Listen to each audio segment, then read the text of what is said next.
전능하사 천지를 만드신 하나님 아버지를 내가 믿사오며 그 외아들 우리 주 예수 그리스도를 믿사오니 이는 성령으로 잉태하사 동정녀 마리아에게 나시고 본디오 빌라도에게 고난을 받으사 십자가에 못 박혀 죽으시고 장사한 지 사흘 만에 죽은 자 가운데서 다시 살아나시며 하늘에 오르사 전능하신 하나님 우편에 계시다가 주리로서 산 자와 죽은 자를 심판하러 오시리라. 성령을 믿사오며 거룩한 공예와 성도가 서로 교통하는 것과 죄를 사여 주시는 것과 몸이 다시 사는 것과 영원히 사는 것을 믿사옵나이다. 아멘. 아멘. 우리 자리에 앉아 주셔서 95번 교동문 95번 가정주일 말씀을 교독하십니다. 교동문 95번 가정주일 말씀입니다. 함께 교독하십니다. 내가 사람의 방언과 천사의 말을 할지라도 내가 예언하는 능력이 있어 모든 비밀과 모든 지식을 알고 또 산을 옮길 만한 모든 믿음이 있을지라도 내가 내게 있는 모든 것으로 구제하고 또 내 몸을 불사르게 내줄지라도 사랑은 오래 참고 사랑은 온유하며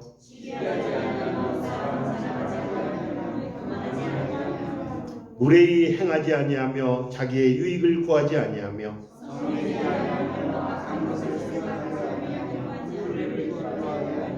진리와 함께 기뻐하고 모든 것을 참으며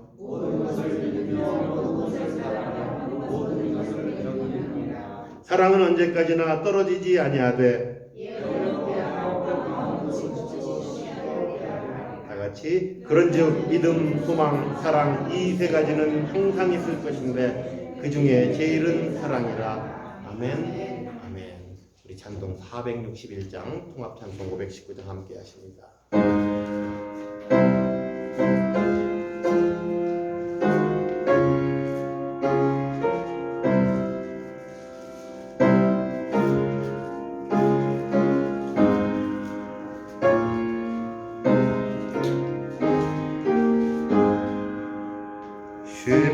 십자가를 질 수 있나 주가 물어보실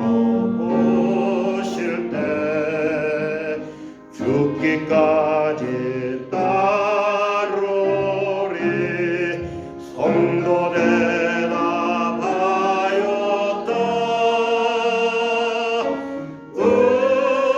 우리의 심령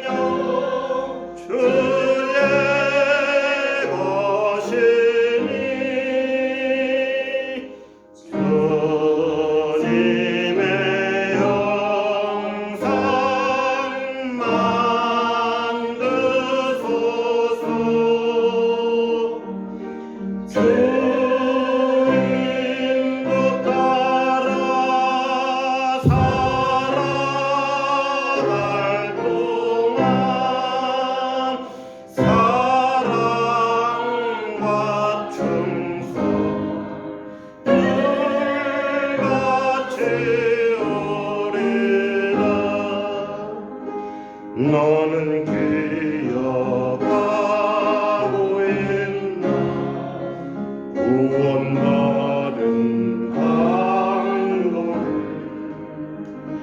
그가 회개하였을 때 낙원하라 하았다.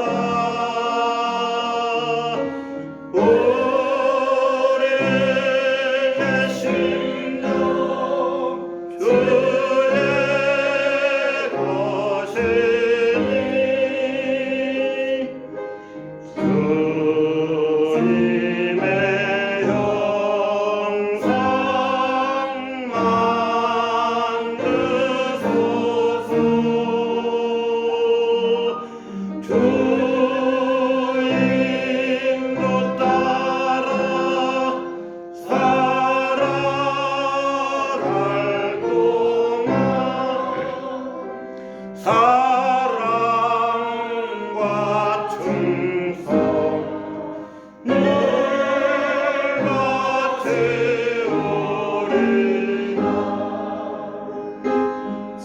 종근시 모든 그늘 너를 둘러 덮을 때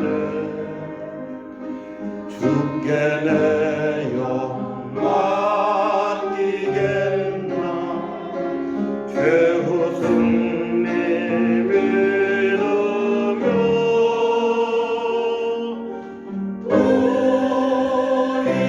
우리의 심령 주의 것이니 주님의 영상 만드소서.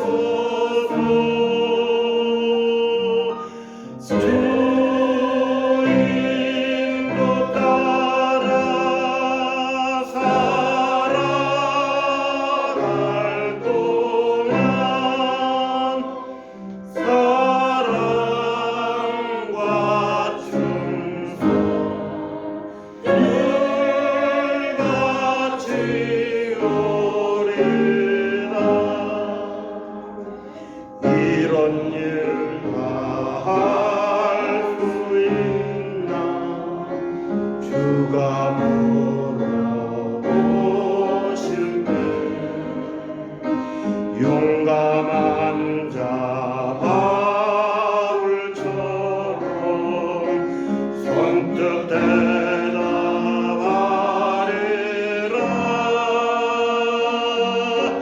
우리의 심령 주의 것이니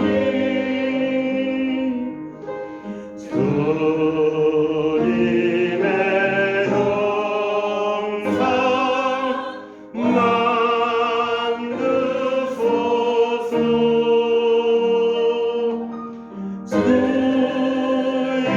주인도 따라 살아갈 동안 사랑과 충성 늘같이 오리다.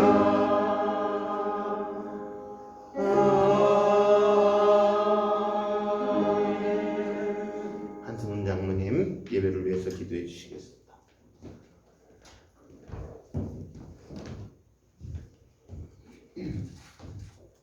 다 같이 기도드리겠습니다. 사랑과 은혜가 충만하신 아버지 하나님, 지난 한 주간도 주님 은혜 가운데 눈동자같이 지켜주시고 오늘 주님의 날 저희들 주님 전으로 불러 모아주시니 진심으로 감사드립니다. 거룩하신 하나님 아버지, 우리 모두에게 은총과 축복을 베풀어 주시기를 원합니다. 그리하여 영광 중에 나타나는 거룩한 예배가 되게 하여 주시옵소서. 이 시간 주님의 보혈로 완전히 변화되고 정결하게 하여 주시옵소서. 하나님이 받으시는 하늘에서 성령의 불이 내리는 예배가 되게 하여 주시옵소서. 완전하신 하나님 아버지, 우리가 주님 보시기에 아름답지 못한 것들로 가득 차 있는 것을 발견합니다. 이 시간 주님의 전에 나오기 부끄러웠사오니 불쌍히 여기시고 긍휼을 베푸사 모든 것을 용서하여 주시옵소서. 만물이 주께서 부족함 없이 채워주시는 은총으로 인하여 노래하며 찬양하듯이 우리에게 향하신 주님의 크고 놀라우신 은총으로 인하여 즐겁게 노래하며 찬양할 수 있는 삶이 되게 하여 주시옵소서. 우리가 하나님의 거룩한 백성으로 거듭나게 하심으로 주님이 허락하신 새로운 생명으로 주님을 찬양하며 감사하는 우리가 되게 하여 주시옵소서. 하나님 아버지, 밭에 심기운 겨자씨 한 알이 모든 것보다 작은 것이로되 자란 후에는 나물보다 커서 나무가 되매 공중의 새들이 와서 그 가지에 깃들인다는 주님의 말씀을 해석해 봅니다. 우리의 삶 가운데 신기한 천국의 씨앗도 날마다 자라고 무성해지게 하시고 천국 복음도 힘차게 전할 수 있는 저희가 되게 하여 주시옵소서. 사랑의 주님, 이 어둡고 힘든 시대에 교회의 역할을 이 막중함을 느낍니다. 탕류가 휩쓸려간 교회가 되지 않게 하시고 이 세상을 주님의 밝은 빛으로 기경할 수 있는 멕시코 한인교회가 되게 하여 주시옵소서. 힘들고 아픔의 소리가 메아리치고 있는 전 세계 교회가 그 아픔을 치료하고 참된 평화를 심어줄 수 있도록 도와 주시옵소서. 이후로는 같은 상처로 힘겨워하지 않도록 주님께서 저희들을 지켜 주시옵소서. 사랑의 주님, 오늘도 머리 숙여 예배드리는 우리 멕시코 한인교회 모든 성도님들 가정, 성령님께서 일일이 찾아가 주시고 일일이 함께하여 주셔서 그 가정에 힘들고 어려운 것을 해결하여 주시옵소서.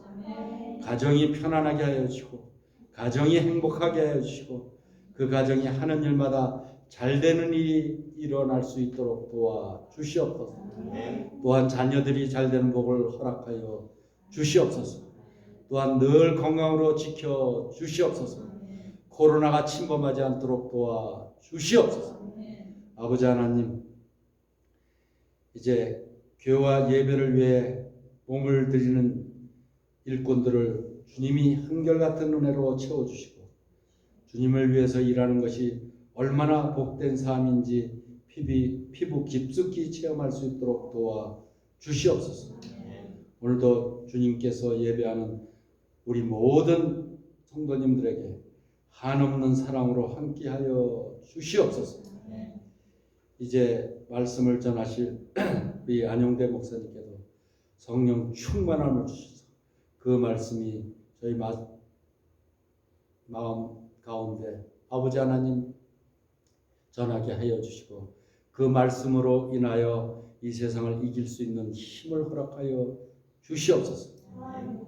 이제 예배 첫 시간이 오니 마치는 시간까지 주님 홀로 영광 받아주시기를 간절히 바라오며 거룩하신 예수 그리스도 이름 받들어 간절히 기도드리옵나이다. 아멘.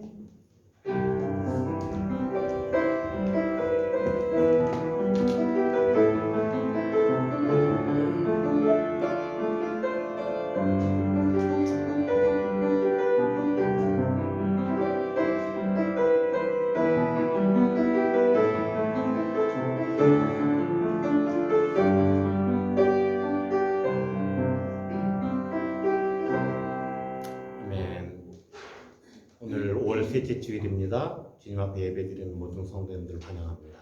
우리 한번 인사할까요? 주의 사랑으로 사랑합니다. 주의 사랑으로 사랑합니다. 주의 사랑으로 축복합니다.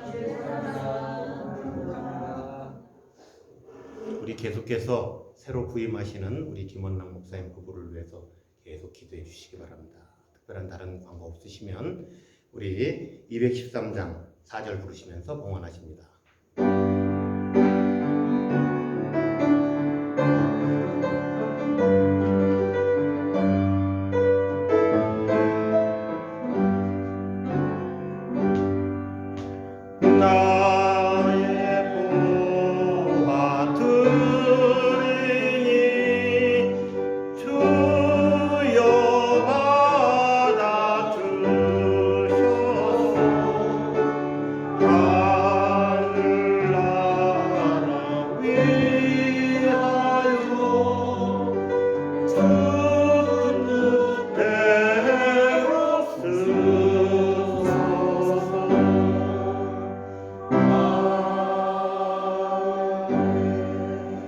사랑의 아버지 하나님, 주님을 사랑하는 주의 백성들이 주 앞에 나올 때 빈손으로 나오지 않고 귀한 예물을 드립니다.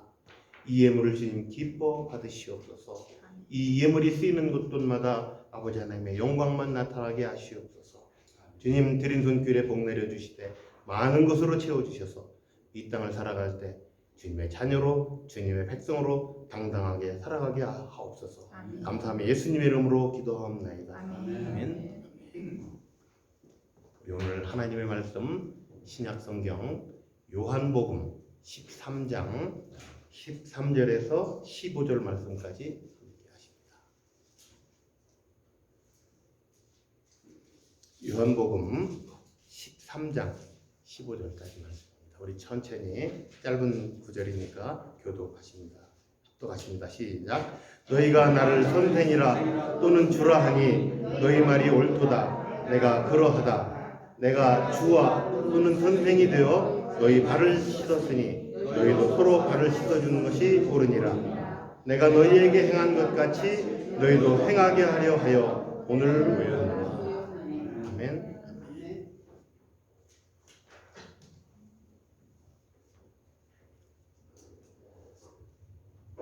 세계 어느 나라에도 없는 기념일 행사가 한국에는 있는 것 같아요.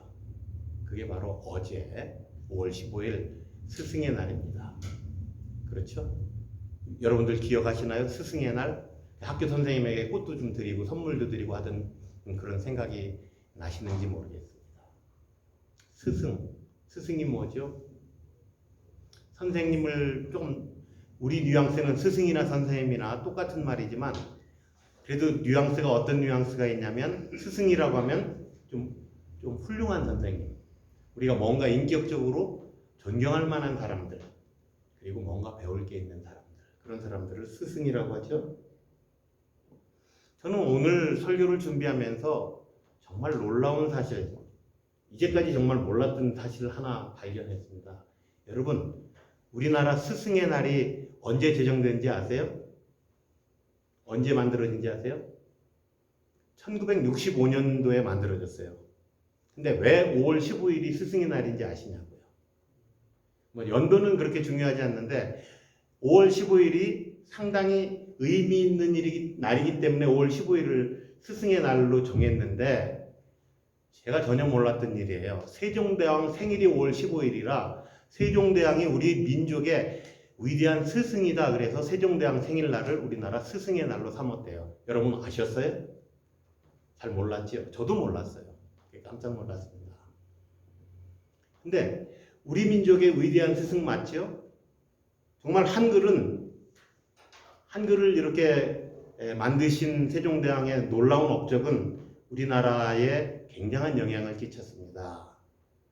아마 세계 언어 중에서 어떤 발음도 표기할 수 있는 과학적인 언어가 한글이라고 그럽니다. 그래서 요즘 글씨가 없는 그런 민족들이 있어요. 글자가 없는, 말은 있는데 글자가 없는 그런 나라들이 있어요. 그런 나라들이 이제까지는 영어 알파벳을 가지고 자기네 발음을 만들어서 글씨를 대신하곤 했었는데 이제는 한글을 쓰는 사람들도 있다고 합니다. 그래서 성경을 번역하는 위클립 성경 번역하고 하시는 분들은 이렇게 한국 글씨 기역 니은 디귿 리을 이 글씨를 가지고 그 나라 말을 우리나라 말로 써서 우리나라 글씨를 쓰는 거죠. 말은 그 사람들 말이죠. 그렇게 해서 기록하는 그런 일들도 이제 생기기 시작했다고 합니다. 뭐 대단한 거죠. 어쨌든 언어학자들이 이야기하는 한글은 대단한 문자인 건 사실입니다.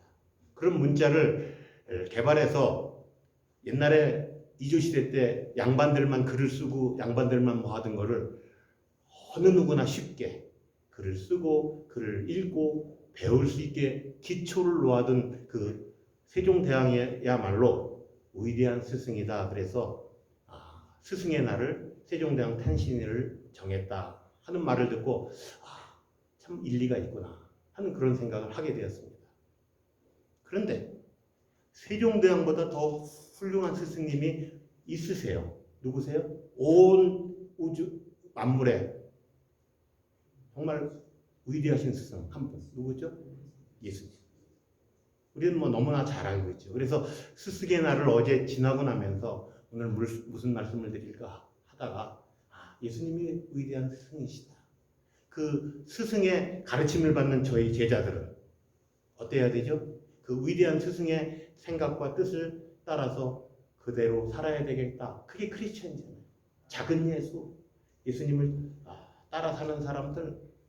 그래서 우리는 위대한 스승 예수님을 한번 되돌아 살펴보려고 하는 거예요. 예수님은 왜 위대하신가요?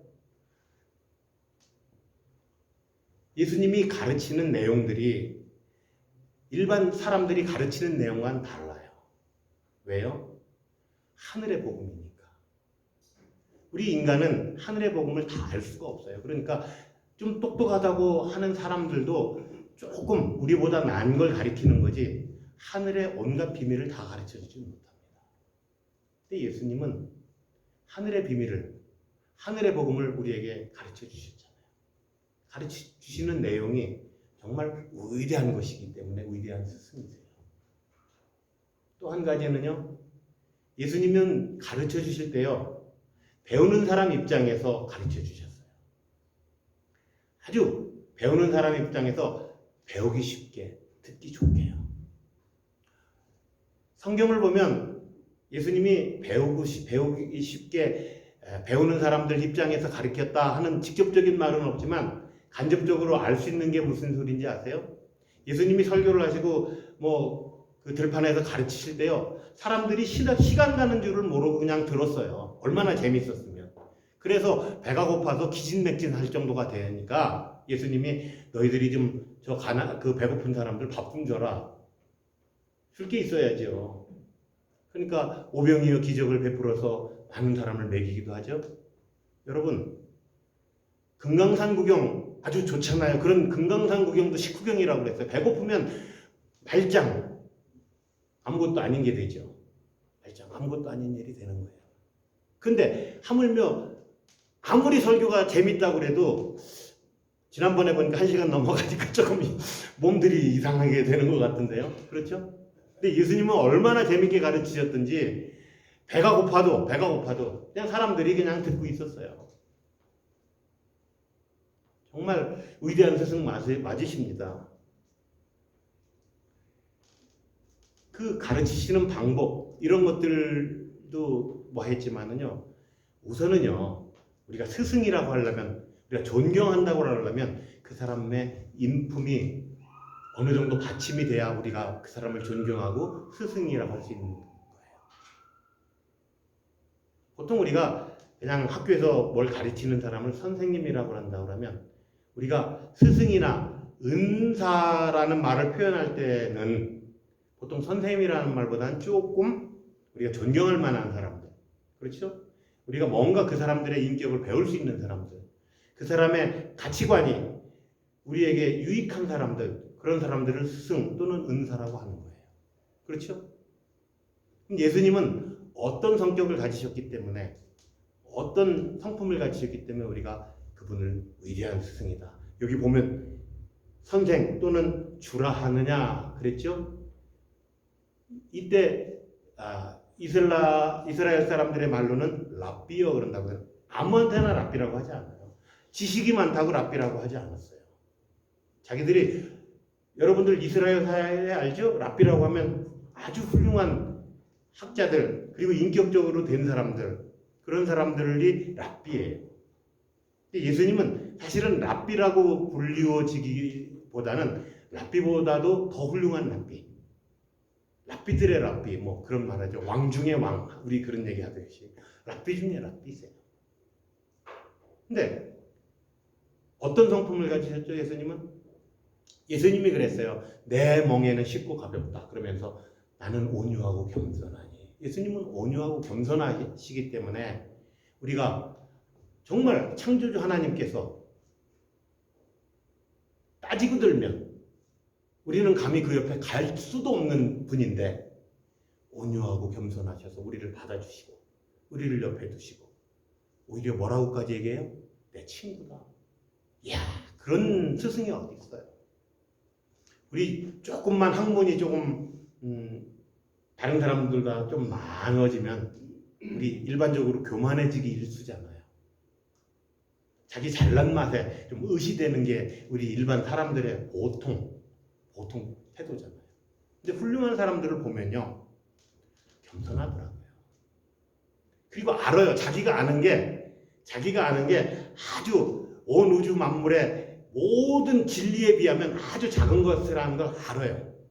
그렇기 때문에 겸손해지더라고요. 그래서 벼는 익을수록 고개를 숙인다 하는 그런 말도 있는 거예요. 근데 그 설 아는 사람들이 뭐 사실 위대한 학자 중에서는 좀 건방진 사람도 있었어요. 우리나라 양주동 박사님은 그랬다죠. 이렇게 차가 다 덜컹하니까 이크 국보가 다칠 뻔했군. 뭐 그런 유명한 일화도 있긴 있는데, 그렇게 자기를 국보급이라고 자기를 높이는 사람도 있는가 하면, 그래도 많이 할수록 겸손해지는 사람들도 있는 거예요. 근데 우리는 일반적으로 이렇게 자기를 잘 나타내려고 하면 겉에서는 아 그렇습니다. 그렇고도 뒤로 뭐라 그래요? 에이, 지가 잘났으면 얼마나 잘났는데. 근데 많이 아는데 겸손한 사람들을 보면 우리도 모르게 그 사람 앞에서 고개가 숙여지는 거예요. 아무리 똑똑해도 자기가 잘났다고 그렇게 고개를 세우면 그 사람 별로 존경이 저는 안 가지더라고요. 지가 잘났으면 얼마나 잘났는데. 그게 보통 우리의 심리죠. 근데 예수님은요, 정말 잘나셨잖아요. 정말 많이 알잖아요. 온 우주 만물의 원리를 다 알잖아요. 그런데도 겸손하셨어요. 그런데도 또 온유하셨어요. 제가 온유에 대해서는 너무나 많이 말씀을 드렸죠. 온유하면 힘이 없어서 비리비리한 게 온유가 아니라고 그랬어요. 힘은 있는데 그 힘을 아주 적절하게 잘 쓰는 사람이 온유한 사람이라고 그랬어요. 예수님은 힘이 있으세요. 예, 폭풍도 거스리고 폭풍도 잠재울 수 있고요. 뭐 땅을 갈라서 지진도 나게 할 수 있고 엄청난 힘을 가지고 있으십니다. 그런데도 그런 힘을 우리를 해치기 위해서 쓰시지 않잖아요. 우리가 아무리 잘못해도 용서하시잖아요. 그런 온유하심. 그냥 끝까지 기다리시잖아요. 그런 온유하심. 그렇기 때문에 예수님은 훌륭하신 선생님이신 거예요.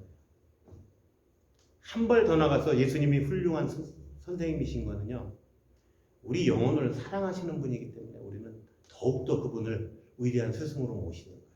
물론 스승을 떠나서 우리는 주님으로 모시지만, 스승이라고 할 때 왜요? 우리의 영혼을 사랑하시기 때문에. 여러분, 어떤 은사를 여러분들 좋아하세요? 여러분 개인적으로 사랑해주는 그 은사를 여러분들 더 좋아하잖아요. 아무리 훌륭한 분이면 뭐예요? 나만 보면 괜히 틱틱거리고 잔소리하고 뭐 싫은 소리나 툭툭하고 그러면 여러분 그 사람 좋아해 줄 수 있겠어요? 아무리 예수님이 훌륭하면 뭐예요?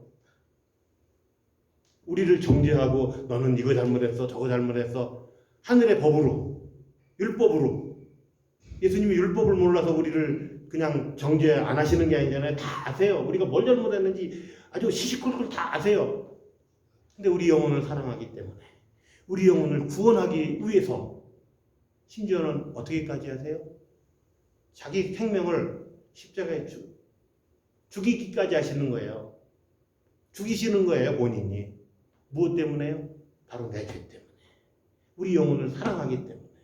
그렇기 때문에 예수님이 위대한 스승이신 거예요. 예수님이 얼마나 참 재밌게 가르쳤는지는, 잘 가르치셨는지는 요즘 그 교수법을 연구하는 교육학자들도 예수님의 교수법을 많이 배운다고 해요.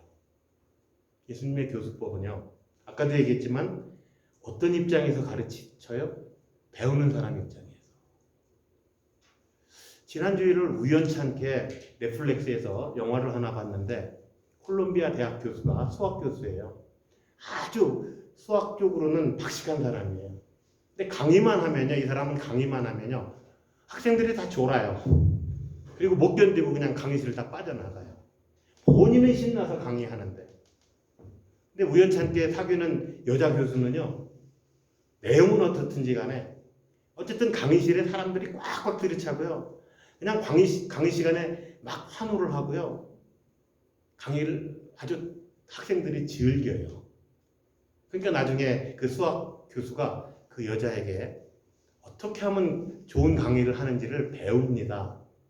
근데 뭐예요? 핵심적인 게 뭐냐면 듣는 사람들, 강의를 듣는 사람들 위주로 강의를 하라는 거예요. 당신이 강의할 때 너무 당신이 잘하는 걸 강의하니까 너무 그거에 신이 나 있지 듣는 사람들 입장은 전혀 생각 안 한다는 거예요. 그 말을 듣고 목사인 저도 설교를 할 때 저 앉아 계시는 성도님들을 생각하면서 그 입장에서 해야 되겠구나 하는 생각을 하게 되었습니다. 아멘. 아멘. 예. 어쨌든 예수님은요 듣는 사람 입장에서 얘기했어요. 그래서요 예수님 설교는요 어린아이들도 쉽게 들었어요. 그렇다고 어린아이들이 쉽게 듣는다고 해서 어른들이 짜증나냐면 그렇지도 않았어요. 어린아이나 어른이나 그냥 쉽게 들을 수 있는 설교. 그래서 실제 설교학에서 목사님들이 옛날 설교학 교수님들이 하시는 말씀이 뭐냐면 가장 좋은 설교는 어린아이들도 쉽게 듣고 어른들도 지루하지 않은, 애들을 위한 설교하면 어른들은 자칫 잘못하면 지루할 수 있잖아요.